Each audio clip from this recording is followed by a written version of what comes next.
Let's say on the first day of school, you pull up to a stop that you think might be unsafe. A child has to cross too close to a busy intersection when you could just as easily pick her up in front of her house. Well, it's your responsibility to notify your supervisor that you think the stop is unsafe. At the start of this year, I noticed that one of my students had to cross the street near a busy intersection. I was concerned that cars turning may not see my stoplights if they were distracted by all the things they have to focus on at the intersection. So I brought this to the attention of my supervisor, and she arranged for my route to change a little so I could pick her up without crossing the street. Just because you didn't make the original decision about the location of the stop doesn't mean you can't help make a positive change, especially when the safety of a child is at risk. We work very hard to minimize crossovers, but sometimes it's not possible. If you feel a crossover is particularly dangerous, bring it to the attention of your supervisor. If you see a possible alternative, be sure to suggest it. If the crossover can't be changed, at least you'll be advised so you can take other precautions. So, what can make a bus stop hazardous? Well, hazards you'll encounter at a bus stop fall into 4 categories: fixed road elements, weather and environment, movable objects, and distractions.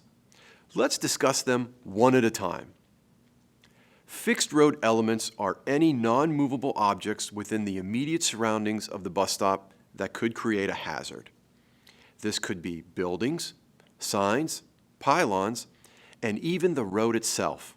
Anything that obstructs your view and any other motorist's view of the students at the bus stop.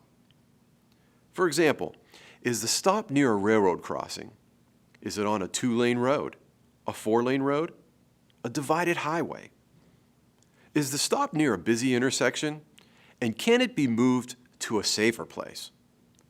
Be aware of streets without sidewalks. We try to minimize students walking along those streets to get to and from a stop. Do the students have a safe place to wait for the bus? Be aware of sharp curves or steep inclines. They can block your view of the stop. Be especially careful when students have to cross the street under these conditions. Look out for trees and shrubs that block your view of the stop. They can be an inviting place for the students to play. Approach the stop cautiously.